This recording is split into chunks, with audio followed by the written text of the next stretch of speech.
Ramattra, or what's his coolest Omnic hero to date. He's really a hero that's been a long time coming since he was teased all the way back in 2019. During that time, they spent a lot of time on his art and gameplay, and I'm going to highlight some of my favorite art and gameplay aspects of Ramattra to really dig into what makes this hero so special compared to so many others. But let's start by looking at his visual design. We can see a lot of red, purple and white in his face, with white and purple being the primary color scheme of Null Sector and Overwatch 2.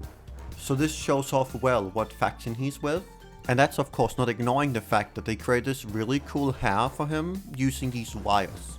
And going down his design, we can see that he's wearing very beige clothes, and his primary colors on his body are black and grey, with some sprinkles of purple to remember who he's with. But a big vibe they're trying to go with Ram is that he's supposed to look a bit like a skeleton, as you can see with his chest, which looks a lot like a rib cage. This is of course Ram's Omnic mode, which is the smallest one of his modes, since he's a hero that also has a transformation mode in Nemesis mode. Which is really cool, because Ram is normally a really small tank, but when he uses Nemesis mode, he then becomes one of the bigger tanks when it comes to his frame. And most of his colors carry through from his Omnic mode. With a very fun design difference in his head is that his hair is more wild in Omnic mode.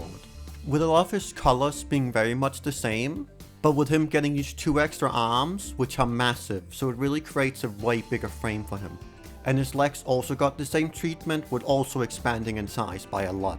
But Ramattra's chest area stays about the same shape. Before I go into anything else with Ram, I really want to show you some of the concept art they had made.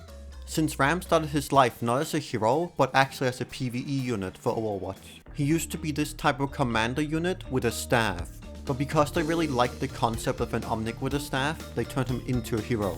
Which turned into this design, with Ram holding a lantern they're supposed to hold the nanites. And after this one, we even get this design, which is even closer to the current Ram we have, with of course some color and outfit differences. And since they really wanted Ramattra to be a tank, they then created a bunch of Nemesis concepts like these. Where you can even see Ramattra seemed to have been even smaller back then within the Nemesis suit itself. We can now go into Ramattra's staff, which is what he uses with his primary fire. It will shoot out a trail of nanites, which are perfectly accurate. Each one of these projectiles deals 4.5 damage, while a critical hit deals 9 damage. But you have to get used to the projectile speed of it. We also have the bonus that this projectile has no fall off. So no matter if they're 100 meters away or 2 meters away, you will always deal the same amount of damage as long as you can track them. Something fun they did with Ramattra's staff is that when he's shooting, you can see his staff tries to guide your eyes towards your crosshair so you can focus on the gameplay and the enemies. Something else I'm a huge fan of with Ramattra's staff is you can see in the orb when you're running out of ammo, there's less nanites on it. And then we can see his reload basically makes the orb spin, so it looks like it creates more nanites.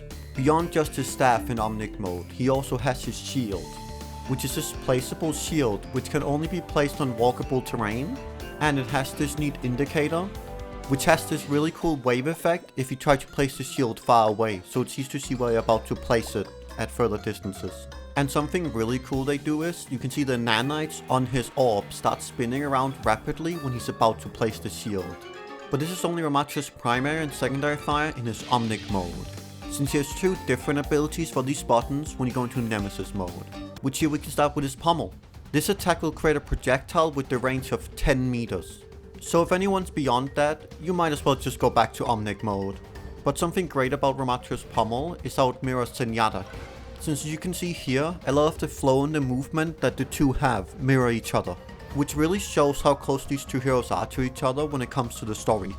And then we go into his secondary fire, his block, which his rules are pretty simple. If you shoot him from the front, the damage will be reduced by 75%. But if you shoot him from the back, he will take his normal amount of damage.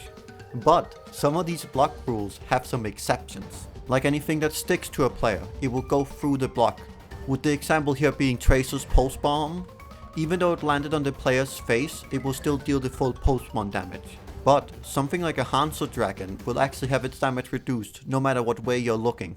And same goes for Torbjorn's Molten Core. And of course, stuff you can't really block is stuff like stuns. So if you see an Orisa and a Roadhog, they're just gonna stun the hell out of you. And before I go to Ramattra's next ability, let's talk about the movement speed he has in Nemesis, which he is actually 25% faster in this mode compared to his normal mode. So he goes from a whole 5.5 meters per second to a whole 6.6 meters per second. Which is even faster than a hero like Tracer and Genji, who have the fastest normal movement speed at 6 meters per second. So they really made sure that he has the speed to truly be a threat that can kill you at close range. Talking about movement speed, we'll go to his next ability, which is shared between both Omnic and Nemesis mode. This is his Ravenous Vortex. This is a small projectile Ramattra can throw out, which will create an AoE, which has a 4 meter radius and a 9 meter height. Any enemy caught in the vortex will have their movement speed reduced by 40%, and they will be dragged downwards towards the floor.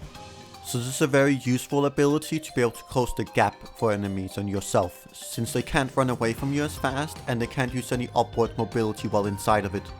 And it deals minor damage, but it's rarely enough to finish a player off. Something I really like is the different throwing animation between his Omnic and Nemesis mode with his Vortex. Like how he does more of a sweeping arm motion in Omnic mode compared to Nemesis, which is more him doing like a forward motion to throw it. But let's go to Ramattra's final ability, his ultimate, Annihilation.